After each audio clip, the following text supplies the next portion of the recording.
Quyên Di, teaches Vietnamese language at UCLA at Cal State Long Beach, at Cal State Fullerton.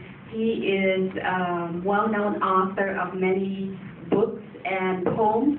He has been doing training for Vietnamese language teachers, not only in California and United States, but all over the world in other countries. So he's very eloquent. I'm hoping to be able to sum up only the gist of what he expressed. Every year when we have the training for the Vietnamese heritage language teachers, we have a theme. This year's theme is called The Richness of Our Language. And Professor Quyên Di gave a history of the Vietnamese language to justify why we think it's a rich language.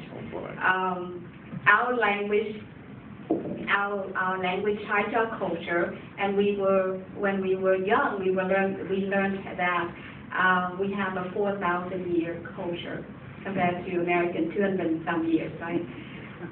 From the very beginning, the writing that now we know our ancestors did was recently discovered, as it was written on the top of the brass drum that was excavated in different parts in North Vietnam.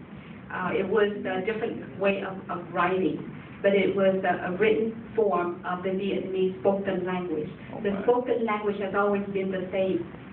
So after that kind of writing, which is very primitive, came the next period of 1,000 years in which we were colonized by the Chinese. During that time, the Chinese wanted the Vietnamese people to use the Chinese writing and forget about the Vietnamese writing. So the Vietnamese learned to express the Vietnamese heart through the Chinese writing. So there was a number of Vietnamese literature that was written in Chinese writing. But at the same time, in later years, Vietnamese developed their own form of writing that has some of the characteristics of Chinese, but is separate from it. It's called Chữ Nôm. One of the most famous literary works in Vietnamese in Chữ Nôm is called The Tale of Gil, The Tales of Two Sisters.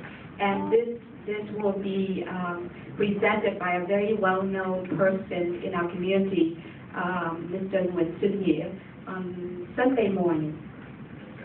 After that period, when the missionaries from Portugal and other countries came with the purpose of trying to bring the new religion, they worked with our people to develop a new form of writing.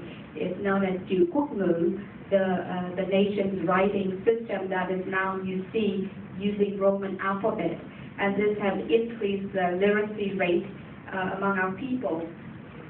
So throughout history, we have different forms of maintaining our language, from the oral theme that we had, in which people tell stories and then the stories were told to the next generation, to the first way of writing through the Chinese, through the Nôm, and then now the written language. We have been able to preserve the language and the culture, and in conclusion, Professor Quyên Di said that along with our fight for freedom, along with our fight for democracy, is our fight to maintain our language and our culture, and that is the fight that we would like all of you here to support us.